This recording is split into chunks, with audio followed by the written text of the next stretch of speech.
फिर ले पाऊंगा मैं मैकबुक जो तुम मुझे गिफ्ट करो। चलो, तो टॉपिक नंबर 5 शुरू करते हैं। पेपर 2 पार्ट 1 का सबसे इंपॉर्टेंट टॉपिक यही है, जैसा मैंने अभी बता रहा था तुम लोगों को। और देखो, ये टॉपिक पेपर 1 पार्ट 1 में भी मिलेगा तुम्हें, सेम टॉपिक तुम्हें पेपर 1 पार्ट 2 में भी मिलेगा, और सेम टॉपिक पेपर 2 पार्ट 1 में भी है। क्या कि कुछ बेसिक थ्योरीज हैं हमारे पास पॉलिटिकल साइंस में, यही थ्योरीज तुम्हें फिलोसफी में भी पढ़ने को मिलेंगी, यही थ्योरीज तुम्हें पॉलिटिकल साइंस में पढ़ने को मिलेगी, लॉ में भी तुम सेम थ्योरीज पढ़ते हो, सोशियोलॉजी में भी तुम सेम थ्योरीज पढ़ते हो। मिला जुला के गिनती की 4 से 5 थ्योरीज हैं। पहला आइडियलिज्म है, दूसरा लिबरलिज्म है, मार्क्सिज्म है ना, फंक्शनलिस्ट और सिस्टम्स। ये 4-5 गिनती की ये थ्योरीज हैं। यही थ्योरीज तुम वहां पे जब कब पढ़ते हो पेपर 1 पार्ट 1 में, जब तुम इनके रिस्पेक्टिव थिंकर्स पढ़ रहे हो, जब जिन्होंने ये थ्योरीज दी रिस्पेक्टिवली। ठीक है, फिर पेपर 1 पार्ट 2 में तुम ये थ्योरीज कब पढ़ते हो, वहां टॉपिक मतलब पेपर का नाम तो वैसे इंडियन गवर्नमेंट एंड पॉलिटिक्स है, बट वहां पे नेशनलिज्म जब तुम पढ़ते हो या फ्रीडम स्ट्रगल जब तुम पढ़ते हो, तो हर फिलोसोफर का उस नेशनलिज्म और उस फ्रीडम स्ट्रगल को देखने का अपना अलग नजरिया है। एक आइडियलिस्ट फ्रीडम स्ट्रगल को कैसे देखता है, एक रियलिस्ट फ्रीडम स्ट्रगल को या नेशनलिज्म को कैसे देखता है, एक मार्क्सिस्ट की क्या नजर होगी सेम नेशनलिज्म को देखने की, है ना। फिर सेम टॉपिक तुम पेपर 2 पार्ट 1 में पढ़ोगे। यहां पे हम क्या पढ़ते हैं, आईआर को इनके पर्सपेक्टिव से देखते हैं कि जो करंट इंटरनेशनल रिलेशंस हैं वो एक आइडियलिस्ट स्कॉलर कैसे देखता होगा, या मार्क्सिस्ट व्यू क्या है करंट इंटरनेशनल ऑर्डर का, या फंक्शनल थ्योरी क्या कहती है, या सिस्टम्स कैसे है ना, ये सारा कुछ। तो ये 3 पेपर्स में तुम्हें मिला जुला के यही थ्योरीज देखने को मिलती हैं। एक बार अगर तुम इन थ्योरीज का बेसिक समझ जाओ, जो कि तुमने थिंकर्स में पढ़ा होगा, तो ये सारा कुछ करना बहुत आसान है।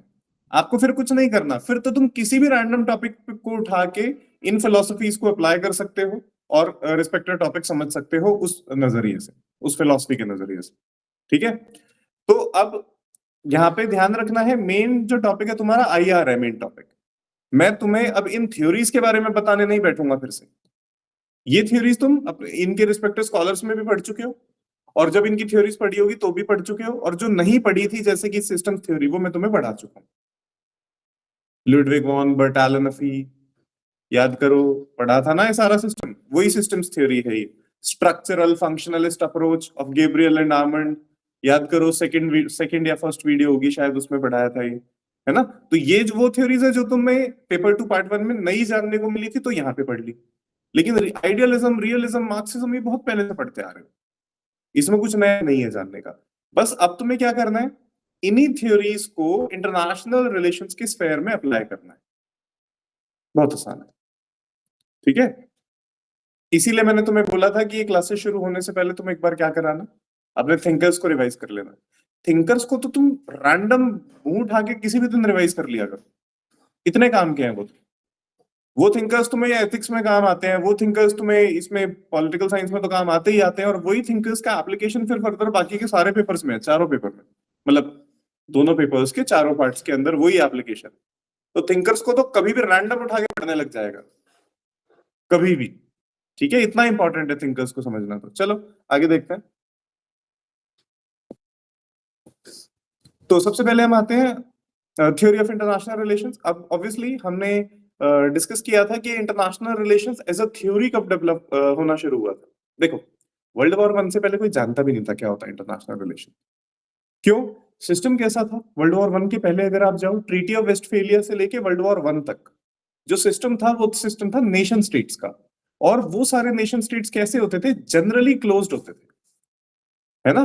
बाहर के दूसरे नेशन स्टेट्स के साथ उनके वॉर्स चल रहे थे, वो सारी बात अलग है, बट उन वॉर्स का रीजन जो होता था वो फ्यूडल होता था, है ना। मतलब वो फ्यूडल नेशन स्टेट्स ही आप उनको कह सकते हो एक तरीके से। तो एज सच इंटरनेशनल रिलेशंस का स्कोप नहीं था, मतलब इंटरनेशनल वॉर का तो स्कोप था, वॉर्स हो भी रही थी, लेकिन इंटरनेशनल रिलेशंस का एज सच कोई स्कोप नहीं था। एज अ सब्जेक्ट इसको पढ़ना शुरू किया गया प्रॉपरली वर्ल्ड वॉर 1 के बाद, क्योंकि वर्ल्ड वॉर 1 ने पहली बार ऐसा देखा कि मल्टीपल नेशन स्टेट्स ने अलायंसेस बनाए हैं, एक दूसरे के साथ अलाय कर रहे हैं, है ना, एनिमी ग्रुप्स बन रहे हैं, है ना, ट्रीटीज हो रही हैं, ट्रीटीज में धोखा दिया जा रहा है, जैसे रशिया का पलट जाना। तो पहली बार ऐसा लगा कि यार वर्ल्ड वॉर वन के टाइम पे ना इंटरनेशनल रिलेशंस को ऐसे समझने की और पढ़ने की भी जरूरत है, ऐसा सब्जेक्ट भी उसको समझने की जरूरत है कि ये जितने भी यूरोपियन एक्टर्स ने जो जो एक्शंस लिए वर्ल्ड वॉर वन में वो क्यों लिए, उनके पीछे का रीजन क्या था, क्या फिलोसॉफिकल डिस्कोर्स रहा होगा, क्या थॉट चल रहा होगा उनके दिमाग में। ये जानने के लिए पहली बार ऐसे कोशिश हुई वर्ल्ड वॉर वन के बाद इंटरनेशनल रिलेशंस को या आईआर को पढ़ने की। अब वो बात अलग है कि इंडिया में आईआर बहुत पहले से पढ़ा आता जा रहा है ना? पढ़ रहे हैं ना इंडिया में तो आईआर बहुत पहले से। अर्थशास्त्र में इंटरनेशनल रिलेशंस की अच्छे से बातें थी। उन्होंने तो इनफैक्ट मंडल थ्योरी में ये भी बताया है कि हमारा पड़ोसी हमारा दुश्मन होता है, फिर उसका जो नेक्स्ट पड़ोसी है वो हमारा दोस्त होता है, मित्राणी और शत्रु मित्राणी, ऐसे करके उन्होंने कैटेगरीज बनाई हुई है अर्थशास्त्र में। याद है ना मंडल थ्योरी? तो मंडल थ्योरी क्या है? ये स्टेट हो गया, फिर ऐसे मंडल बने होते हैं। तो बताया हुआ है कि जो फर्स्ट सर्कल होगा वो जनरली हमारा एनिमी होगा, जो सेकंड सर्कल होगा वो जनरली हमारा फ्रेंड होगा, अलाय होगा। तो इस तरीके से उन्होंने बताया हुआ है। तो ऐसे देखा जाए तो बहुत पहले से, यहाँ तो 2000 2500 साल से पढ़ रहे हैं इंडिया में तो। लेकिन यूरोप और अगर आप वेस्टर्न नेशंस की बात करो तो उन्होंने लगभग लगभग वर्ल्ड वॉर वन के आसपास एज अ सब्जेक्ट उसको पढ़ना शुरू किया। इंटरनेशनल रिलेशंस का एग्जिस्ट करना और उसको एज अ सब्जेक्ट पढ़ा जाना दो अलग चीजें। इंटरनेशनल रिलेशंस तो एग्जिस्ट तो हमेशा से ही करते थे ना, सारे कंट्रीज ने इंटरैक्ट किया है। फ्यूडल एज में भी अगर आप जाओ तो ट्रेड हो रहा था। कॉलोनियलिज्म क्या है? एक इंटरनेशनल रिलेशंस का वर्जन ही है। क्या आपने किसी और फॉरेन टेरिटरी को अपनी कॉलोनी बना लिया? ये भी तो एक आईआर का ही तरीका, ये भी तो एक रिलेशन ही एस्टैब्लिश किया उसमें उन्होंने, कॉलोनी और मास्टर का, है ना? तो आईआर का एग्जिस्ट करना और आईआर को एक सब्जेक्ट की तरह पढ़ा जाना दो अलग चीजें। सब्जेक्ट की तरह पढ़ा जाना वर्ल्ड वॉर वन में शुरू हुआ है, but IR like dates back to Harappan civilisation और उसके भी पहले से इनफैक्ट। समझ आया?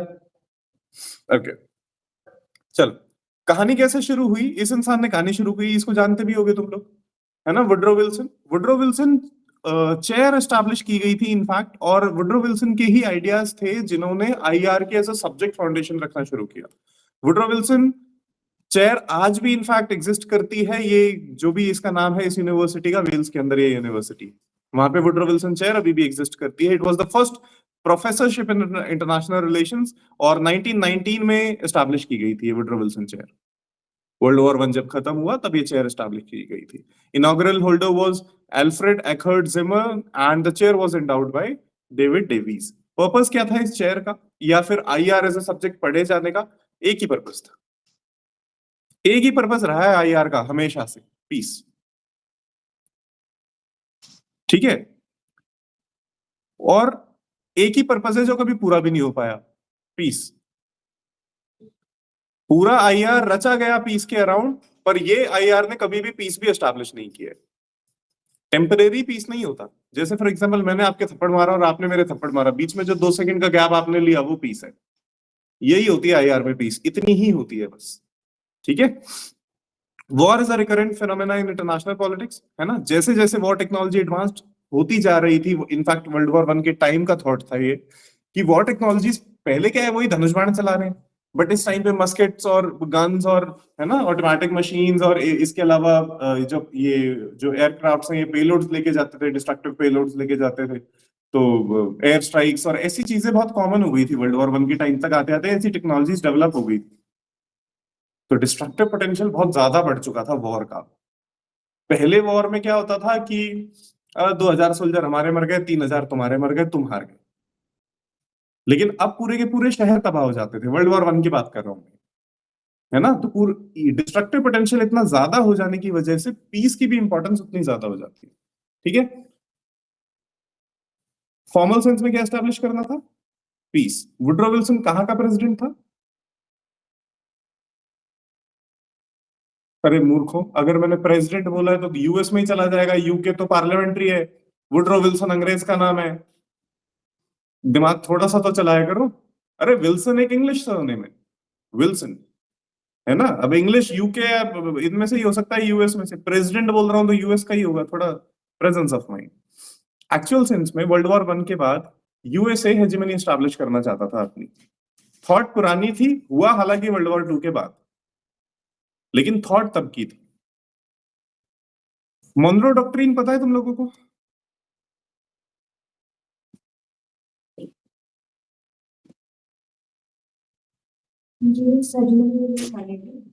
सब कुछ यूएस हेजीमनी के लिए है, लेकिन है क्या? Monroe doctrine? वो Marshall plan. What was Monroe doctrine?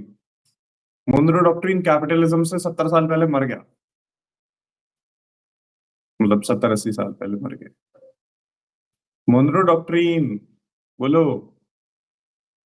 USA बहुत दूर है बाकी की दुनिया से, बाकी की दुनिया लड़ रही है, इनको लड़ने दो, हम अलग रहेंगे, हम सेक्लूडेड रहेंगे।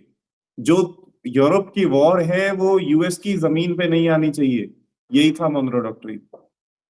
ठीक है, जो यूरोपियन वॉर्स हैं उनका डिस्ट्रक्शन यूएस की सरजमी पे नहीं पहुंचना चाहिए, मोनरो डॉक्ट्रिन था। आइसोलेशन ऑफ यूएसए, उस आइसोलेशन का उन्होंने इस्तेमाल कैसे किया यूएसए ने? अपना ट्रांसपोर्टेशन सिस्टम डेवलप किया। ये मैं तो तुम्हें सब पढ़ाया हुआ है सिविल वॉर में, वर्ल्ड वॉर के टाइम पे मोनरो डॉक्ट्रिन भी पढ़ाई हुई है, नोट्स जाके देख लेना। ठीक है, तो ये मोनरो डॉक्ट्रिन थी। अब वर्ल्ड वॉर 1 के बाद में Woodrow Wilson wanted to actively engage in European politics. वो चाहते थे वो active politics in fact join. In fact अगर आप देखो तो लीग ऑफ नेशंस एस्टैब्लिश करने में यूएसए का बहुत बड़ा रोल था, है ना? और लीग ऑफ नेशंस खुद यूएसए ने ही ज्वाइन नहीं किया था, है ना? कौन था लीग ऑफ नेशंस का जो की आइडिया था, वो किसका था? पर्सनालिटी। किस पर्सनालिटी का आइडिया था ये आपका लीग ऑफ नेशंस एस्टैब्लिश करने का? Wilson only.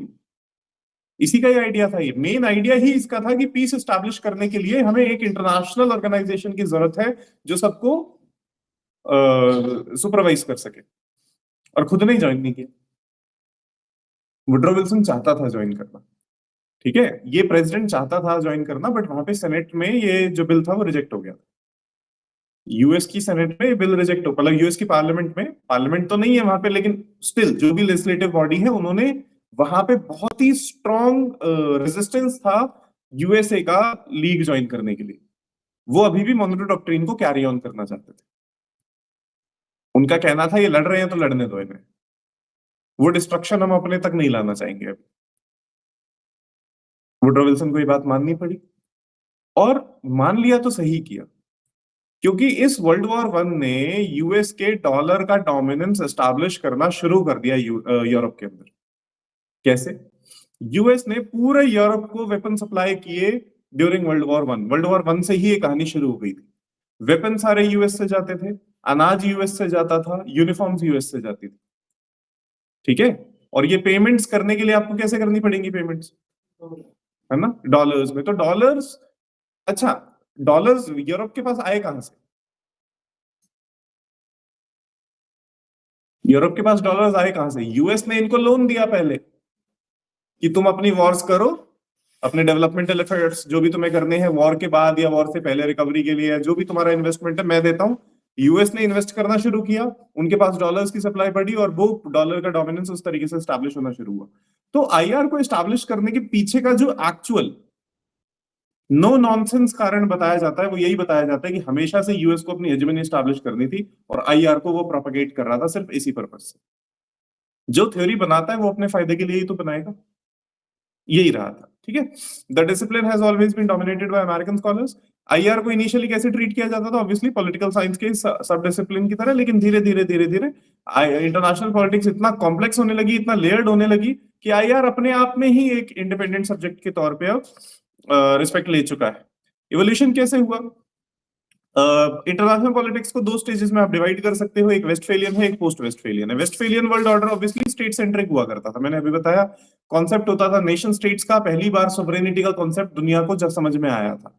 अब वो बात अलग है, अगेन इंडिया में अर्थशास्त्र के टाइम पे सोवरेनिटी का कॉन्सेप्ट था, ठीक है? सार्वभौम, सर्वप्रभु, महाराज, महाराजाधिराज, ये सारे टाइटल्स सोवरेनिटी को ही एक तरीके से रिप्रेजेंट करते हैं।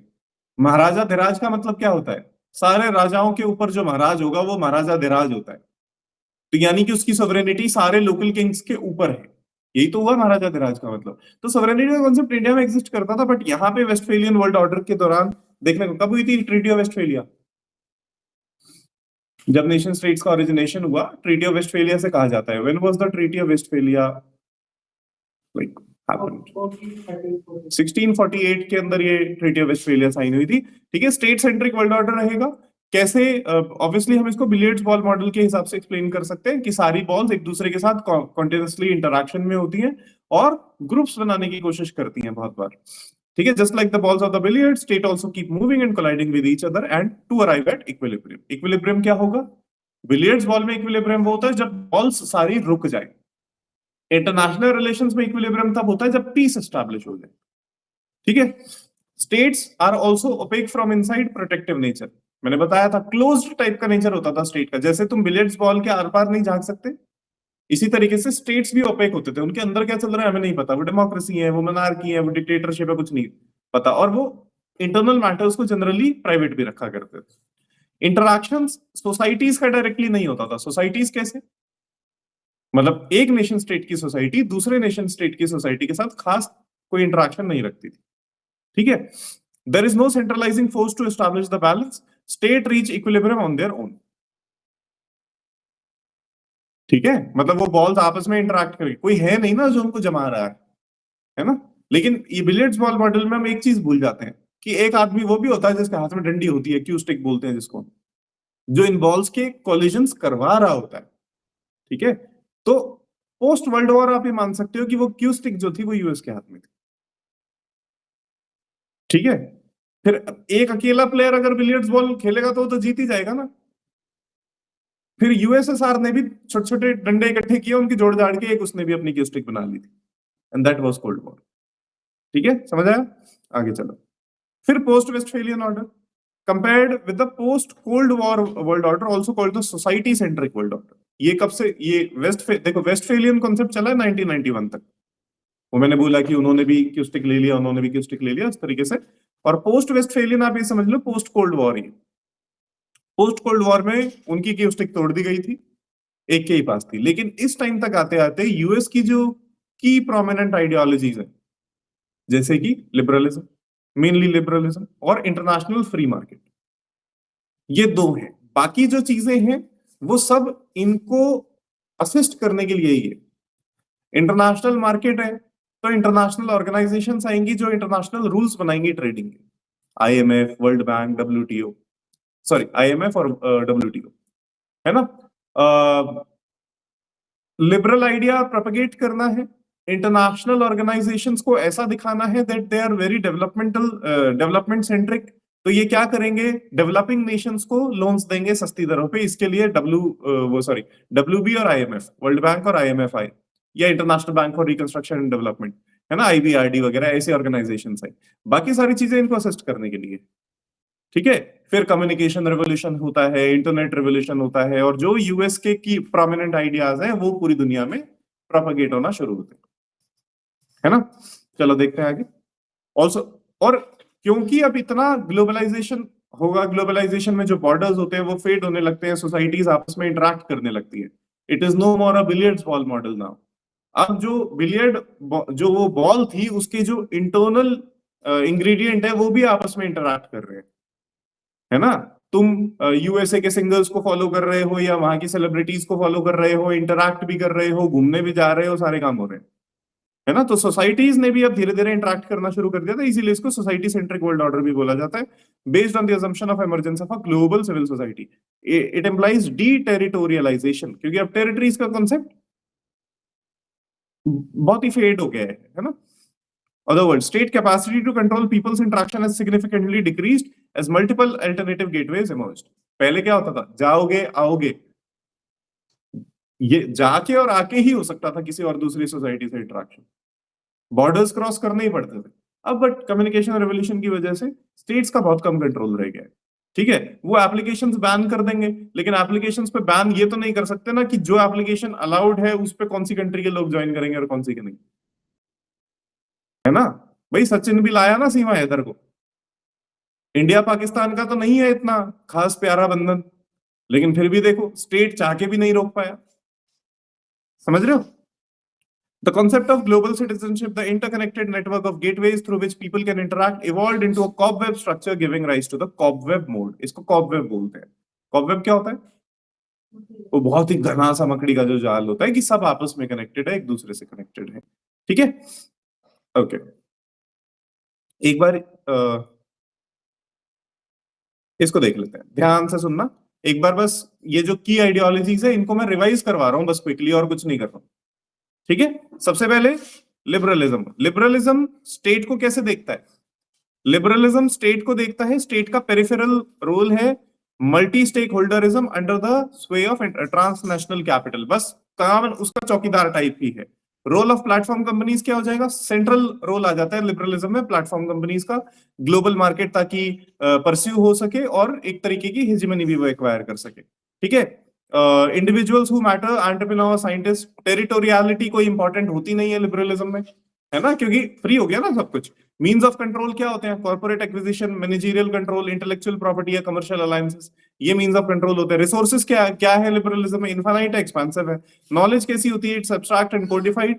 मैक्रो नॉलेज होती है, डी हिस्टोरिसाइज्ड होती है, हिस्ट्री से अब खत्म कर देते हैं कनेक्शन। ठीक है, रियलिज्म में अगर आप देखो स्टेट का जो रोल होता है वो सेंट्रल हो जाता है। लिबरलिज्म में इंडिविजुअल सेंट्रलिटी पे होता है और रियलिज्म में स्टेट सेंट्रलिटी पे होता है। वो राज्य को सेंटर पे रखते हैं, हर चीज को स्टेट के पर्सपेक्टिव से देखते हैं। ठीक है, multilateralism based on sovereignty principle and influenced by state bureaucracies. यहां पे सोवरेनिटी का भी इंपॉर्टेंस होगा, लेकिन लिबरलिज्म में सोवरेनिटी का इंपॉर्टेंस नहीं होता है।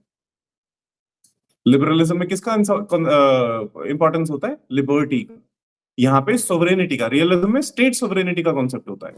ठीक है, प्लेटफॉर्म कंपनीज का रोल बस कैसा है? सिर्फ और सिर्फ असिस्टिव, वो स्टेट को असिस्ट कर सकते हैं। ठीक है, स्टेट जैसे लिबरलिज्म की तरह कंपनीज का रोल सेंट्रल नहीं होगा, यहाँ पे सिर्फ असिस्टिव रोल होगा। ठीक है, कौन से इंडिविजुअल्स मैटर करेंगे? ऑब्वियसली जो स्टेट चला रहे होंगे, ऑफिसर्स मैटर करेंगे, नेता मैटर करेंगे, मंत्री मैटर करेंगे। रियलिज्म में देखो politicians, regulators and military commanders. Also territoriality यहाँ पे बहुत इंपॉर्टेंट हो जाएगी रियलिज्म में। भाई स्टेट इंपॉर्टेंट है तो स्टेट की टेरिटरी भी इंपॉर्टेंट है। ठीक है, मीन्स ऑफ कंट्रोल, स्टेट कैसे कंट्रोल करता है? कोएर्शन से, वायलेंस से, डिटरेंस से, सीक्रेसी से, सेंसरशिप, वेपनाइज्ड सोशल मीडिया। ठीक है, रिसोर्सेज रहेंगे फाइनाइट और कम होते जाएंगे धीरे धीरे, ऐसा लगता है इन्हें।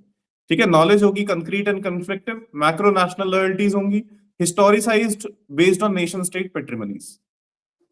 ठीक है, पुरानी हिस्ट्री लेके आएंगे, पहले अखंड भारत था, पहले अखंड पाकिस्तान था, है ना, ये सब तुम्हें वर्जन सुनने को मिलते हैं रियलिस्ट थ्योरीज में। नेक्स्ट सोसाइटीज क्या है? वो सॉरी नेक्स्ट कह रहा हूं, नेक्स्ट थ्योरी क्या है? कंस्ट्रक्टिविज्म। रियलिज्म में इंडिविजुअलिटी सेंट्रल पे थी, लिबर्टी सेंट्रल पे थी। मैंने क्या बोला? सॉरी सॉरी, हाँ, लिबरलिज्म या इंडिविजुअलिज्म में इंडिविजुअल या लिबर्टी सेंटर पे होती है, रियलिज्म में स्टेट सेंट्रल पे होता है। कंस्ट्रक्टिविज्म ये कहता है कि दोनों ही बकवास है। कंस्ट्रक्टिविज्म ये कहता है कि एवरीथिंग इज कंस्ट्रक्टिव, हर चीज को बनाया गया है, everything is a construction. Nationalism, Indian nationalism, हमारे देश का नेशनलिज्म यहाँ के लीडर्स ने बनाया। पाकिस्तान का आइडिया या पाकिस्तानी नेशनलिज्म जिन्ना ने बनाया। कंस्ट्रक्टिविज्म ये कहता है कि हर चीज कंस्ट्रक्ट की जाती है, किससे? सोसाइटी कंस्ट्रक्ट करती है हर चीज को। ठीक है, तो ये कंस्ट्रक्टिविस्ट जो लोग होते हैं ये स्टेट का रोल इंपॉर्टेंट तो मानते हैं लेकिन डिसाइसिव नहीं होता इनके लिए। ठीक है, कंपनीज इनके लिए बेसिक प्रोविजन और मेंटेनेंस का काम करती है, जो भी सोशल स्पेसेस है उनका मेंटेनेंस का काम करती है, जहां पे कल्चर्स इमर्ज होते हैं लेकिन प्री डिटरमिन्ड नहीं होते। प्री डिटरमिन्ड होंगे तो कंस्ट्रक्ट नहीं किए जाएंगे। प्री डिटरमिन्ड का मतलब क्या है? हमेशा से ऐसा रहा है, हिंदू सभ्यता हमेशा से ऐसी रही। नहीं, हिंदू सभ्यता बनाई गई है, लोगों ने ही बनाई है, ऐसा कंस्ट्रक्टिविस्ट मानते, मैं नहीं कह रहा अपना। ठीक है, मानता हूं नहीं मानता हूं, may be not, but constructivist ये बोलेंगे कि हिंदू सभ्यता लोगों द्वारा ही बनाई गई है। ठीक है, ओके। कौन से इंडिविजुअल्स मैटर करेंगे यहाँ पे? सेमी ऑटोनोमस सिटीजंस, प्रोज्यूमर्स, इन्फ्लुएंसर्स, ये सब मैटर करेंगे। रीजनल हिस्टोरिकल होता है यहाँ पे, टेरिटोरियलिटी। ठीक है, और शेप्ड इंटरसब्जेक्टिवली एंड कलेक्टिवली, बकवास चीजें हटाओ। Means of control moral and ethical होंगे, इंटरनलाइज्ड होंगे and concerted among smaller large number of people. Resources होंगे सब्जेक्ट टू कलेक्टिव परसेप्शन। आपके लिए क्या रिसोर्स हो सकता है, मेरे लिए ना, क्योंकि रिसोर्सेज का जो पर्सपेक्टिव है वो भी कंस्ट्रक्ट किया गया है। तो कोई चीज तुम्हारे लिए रिसोर्स है, कोई मेरे लिए नहीं है, हो सकता है ना। नॉलेज कैसी होगी? Shared intersubjective norms. समझ आया? ये तीन की थ्योरीज है, इसके अलावा दो और हैं, अभी तो वो आएंगे आगे, इनको पढ़ते जाएंगे। तो बस मैंने कोई ऐसी टेबल मिला था तो मैंने डाल दिया। समझ आया? समझ आया? पोस्ट वेस्टफेलियन ऑर्डर में state is not the only actor और the dominant actor anymore in the arena of international politics. समझ आ गया? पोस्ट वेस्टफेलियन और वेस्टफेलियन समझ आया? कोई दिक्कत है इसमें? नहीं है? एक बार इस चार्ट को 1 मिनट के लिए देख लो बस, कोई भी डाउट हो तो पूछ लो।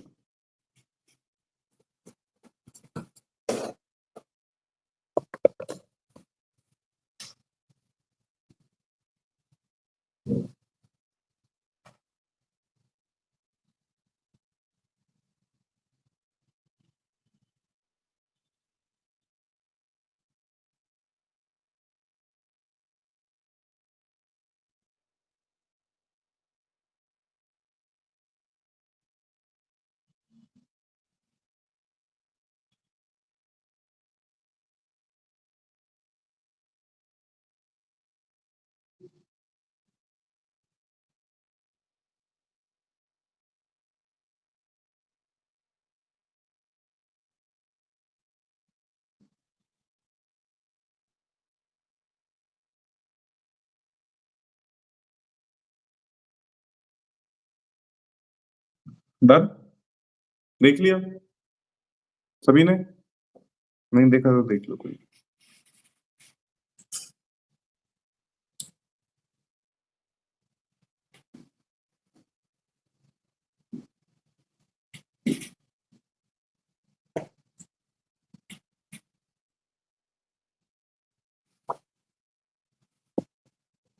चले आगे? चलो नेक्स्ट आपका आता है how to study international politics. अभी तक क्या देखा? Origin of international politics.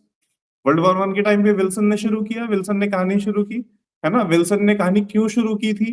वो कहता है फॉर्मल सेंस में तो कहेगा कि पीस की वजह से, लेकिन लिटरल सेंस क्या था? यूएस हेजेमनी के लिए। ठीक है, फिर हमने उसका इवोल्यूशन देखा। इवोल्यूशन कैसे? वेस्टफेलियन वर्ल्ड ऑर्डर और पोस्ट वेस्टफेलियन वर्ल्ड ऑर्डर। ठीक है, अब आते हैं how to study international politics. ठीक है, दो चार नाम है जो इंटरनेशनल पॉलिटिक्स में घूम फिर के आते रहेंगे। पहला नाम उनमें से है केनेथ वॉर्ड्स। ठीक है, घूम फिर के आता रहेगा, रियलिस्ट स्कॉलर है वैसे तो, है ना? होने को तो ये रियलिस्ट स्कॉलर है, बहुत सारे लिबरल स्कॉलर्स भी आएंगे, बट इसका नाम घूम फिर के आता रहेगा। इसकी किताब है the man, the state and war. इसने 3 इमेजेस दिए हैं इंटरनेशनल पॉलिटिक्स की। अगर आप उन 3 इमेजेस को समझ जाओगे तो इंटरनेशनल पॉलिटिक्स को पढ़ने का तरीका समझ जाओगे, कैसे पढ़ना होता है। What are the 3 images? पहली इमेज आती है यहाँ पे, सबसे पहली इमेज जो आती है वो आती है individuals, second image is states and third image is the international system. 3 perspectives हो सकते हैं इंटरनेशनल पॉलिटिक्स या इंटरनेशनल रिलेशंस को पढ़ने के। पहला इंडिविजुअल्स, दूसरा स्टेट्स और तीसरा इंटरनेशनल सिस्टम जो इन स्टेट्स को गवर्न कर रहा है, स्टेट्स जो इंडिविजुअल्स को गवर्न कर रहे हैं। ठीक है, तीनों इंटरकनेक्टेड है। देखते हैं कैसे। पहला जो फर्स्ट जो इमेज है, इमेज का मतलब पिक्चर से मत लेना तुम। इमेज, इन्होंने जो इमेज बोला है वो एक तरीके से स्टेज या लेवल या लेयर के तौर पे बोला है। ठीक है, तो फर्स्ट इमेज इज इंडिविजुअल्स। ये जो लेवल है ये फोकस करता है on the role of human nature and individual leaders in causing war and conflict, है ना? ये कौन है अभी? ये पाकिस्तान का मिलिट्री हेड आसिम मुनीर, वो बोल रहा है ना कि मैं अटैक कर दूंगा। ह्यूमन नेचर का रोल, है ना? वो हमें धमकियां दे रहा है, डराना चाहता है, या डराना भी नहीं चाहता। वो देखो, उसका बेसिक पर्सपेक्टिव तो ये है कि वो मुस्लिम वर्ल्ड जो है ना उसका सपोर्ट गार्नर करना चाहता है अपने आप को एक कैलिफेट या उस तरीके, उस लेवल का कोई इंसान के तौर पे एस्टैब्लिश करके।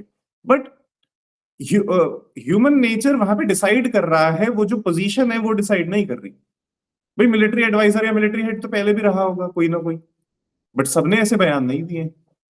यूएस प्रेसिडेंट की कुर्सी पे कौन बैठा है, किस तरीके के वॉर्स होंगे और किस तरीके के कॉन्फ्लिक्ट्स होंगे, डिसाइड कर देता है।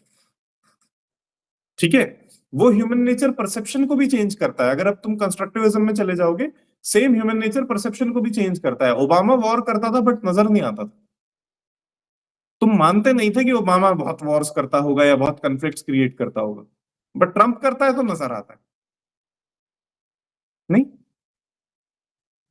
समझ रहे हो ना? ओबामा की कितने सारे ऐसे चीजों को तो इसने अंडू किया है ट्रंप ने आके, बट तुम ट्रंप को एक ज्यादा वायलेंट आदमी के तौर पे देखते हो शायद, है ना? भाई ओबामा से तुम्हारे दिमाग में क्या आता है? Nobel peace. ओबामा से तुम्हारे दिमाग में नोबेल पीस प्राइज आता है ना? बट अफगानिस्तान किसने किया था? सीरिया किसने किया? किसने किया है अफगानिस्तान सीरिया? है ना?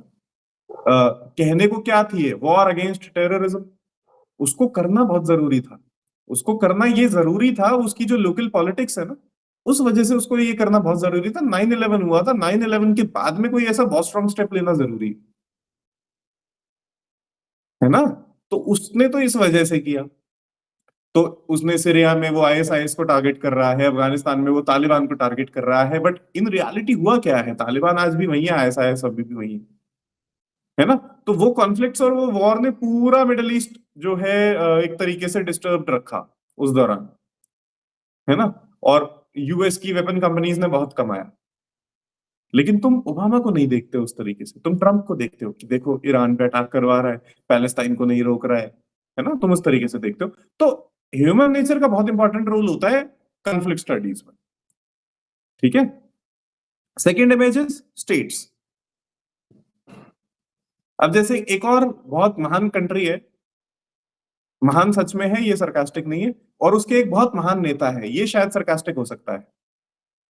ऐसा समझा जाता था कि ये तो जो है बहुत चौड़ी छाती वाले हैं और ये तो नामो निशान मिटा देंगे उनके एक पड़ोसी दुश्मन देश का। कन्फ्लिक्ट भी हुआ, लड़ाई भी हो गई, और फिर सीज फायर कर लिया, है ना? लेकिन जैसा ह्यूमन नेचर आप परसीव करके चल रहे थे उनका, होना तो ये चाहिए था। जो उनके सपोर्टर्स हैं वो तो यही बोलते हैं कि नामो निशान मिटा देंगे और पूरा जो है बना देंगे अखंड XYZ कंट्री। बट हुआ ऐसा? नहीं हुआ, है ना?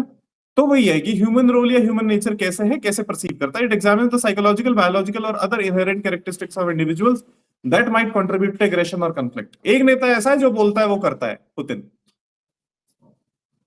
वो जो बोलता है वो करता है वो, है ना? तो इंडिविजुअल, फर्स्ट इमेज पुतिन को तुम देख सकते हो। Second image is states. This level examine the internal structures and characteristics of states such as their political system, democracy है, authoritarianism है, economic system वहां का कैसा है, societal factors कैसे और potential causes of war क्या रहने वाले हैं। स्टेट का इंटरनल स्ट्रक्चर डिसाइड करेगा। ठीक है? अगर हम इंडिया की बात करें तो जो सिंदूर के बाद जो वॉर रोकी गई वो इंटरनल स्ट्रक्चर्स की वजह से रोकी गई। हमें पता है कि हमारी इकोनॉमी और उनकी उनकी तो खैर नहीं झेल पाएगी, बट हमारी भी नहीं झेल पाएगी। किसी की भी इकोनॉमी वॉर्स को अब सस्टेन नहीं कर सकती, है ना? पहले Wars were the source of like economic prosperity एक टाइम पे, जिनकी इंडस्ट्रीज इस तरीके से होती है, वेपन एक्सपोर्टिंग होती है या फिर हेवी मशीनरी डोमिनेंट होती है, उनके लिए तो वॉर एक अच्छा इकोनॉमिक एक एक अपॉर्चुनिटी होती थी। इंडिया के लिए नहीं है वो, नुकसान होगा इंडिया को। ठीक है? तो पॉलिटिकल सिस्टम के अथॉरिटेरियनिज्म होता तो उसको फर्क ही नहीं पड़ता, वो तो लड़ाई कर ही लेता। डेमोक्रेसी है तो लोगों की भी सुननी पड़ती है। कई बार डेमोक्रेसी बोलती है खात्मा कर दो, लेकिन हम नहीं कर पाते हैं अपने इकोनॉमिक सिस्टम्स की वजह से, है ना? थर्ड इमेज क्या है? International system. एक इंटरनेशनल सिस्टम वॉर प्रमोट करता है। वेस्टफेलियन जो सिस्टम था, it kind of promoted conflict. ऐसा नहीं कि वो बोल रहे हैं कि तुम लड़ाई करो, लेकिन जहां पे टेरिटोरियलिटी इंपॉर्टेंट हो जाएगी वहां पे टेरिटरी कॉन्फ्लिक्ट्स भी इंपॉर्टेंट हो जाते हैं, और उन टेरिटरी कॉन्फ्लिक्ट्स की वजह से क्लैशेस होते हैं, और क्लैशेस होते हैं तो वॉर भी होती है। लेकिन पोस्ट वेस्टफेलियन वर्ल्ड ऑर्डर, जहां पे सोसाइटीज एक दूसरे के साथ इतना इंटरमिंगल्ड हैं कि वॉर्स जो है, मतलब ऐसा लगता है कि एक अच्छा ऑप्शन नहीं होगा, एक अच्छा प्रोबेबल ऑप्शन नहीं होगा। सोसाइटीज इतना इंटरट्वाइंड है आपस में।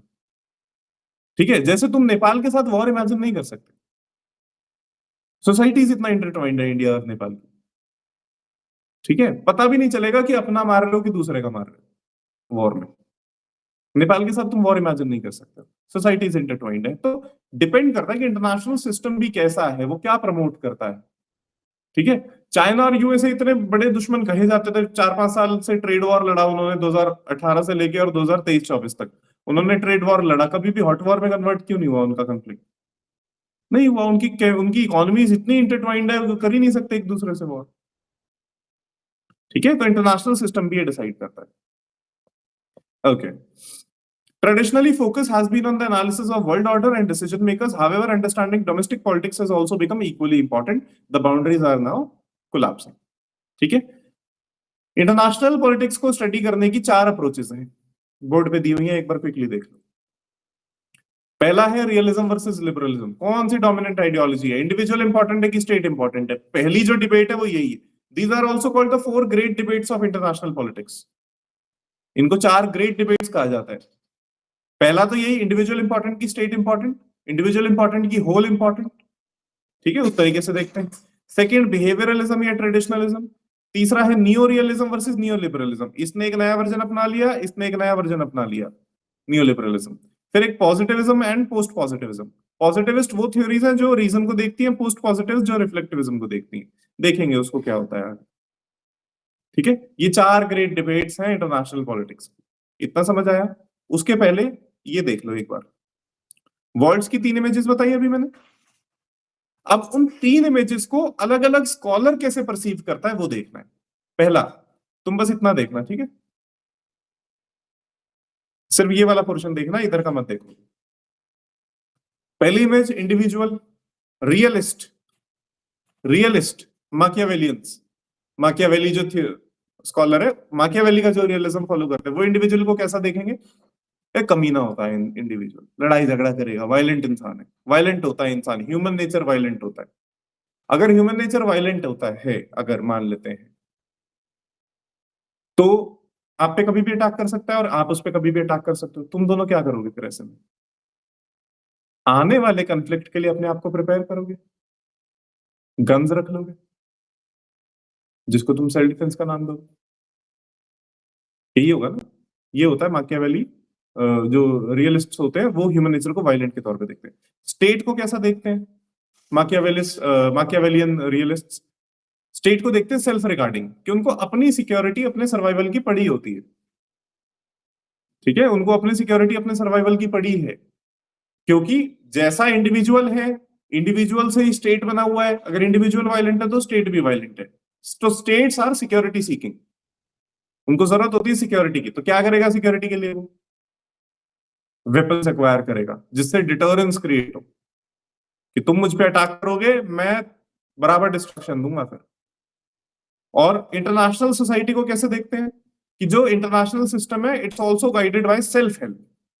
सब लोग अपनी मदद करने के लिए बैठे हुए हैं, इंटरनेशनल सिस्टम नहीं आएगा तुम्हारी भलाई करने।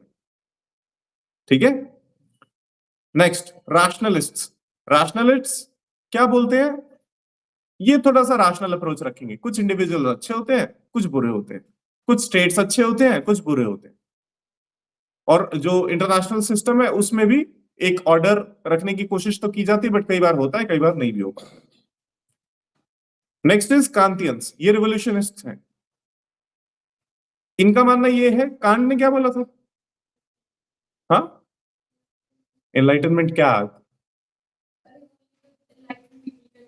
हाँ, तो इसने बोला था कि लोग अच्छे होते हैं और भी अच्छा किया जा सकता है बाय एनलाइटनमेंट।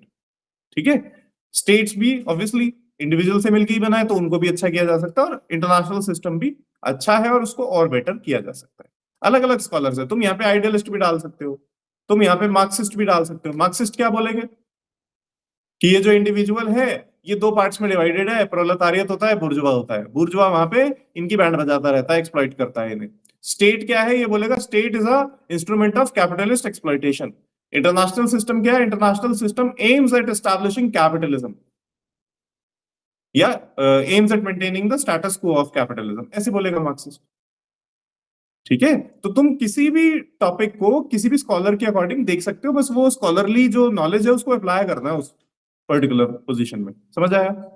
4 ग्रेट डिबेट्स हैं, अप्रोचेस इन इंटरनेशनल पॉलिटिक्स, जिसमें हम पहला शुरू करेंगे रियलिज्म वर्सेस लिबरलिज्म, एक ब्रेक के बाद। ठीक है।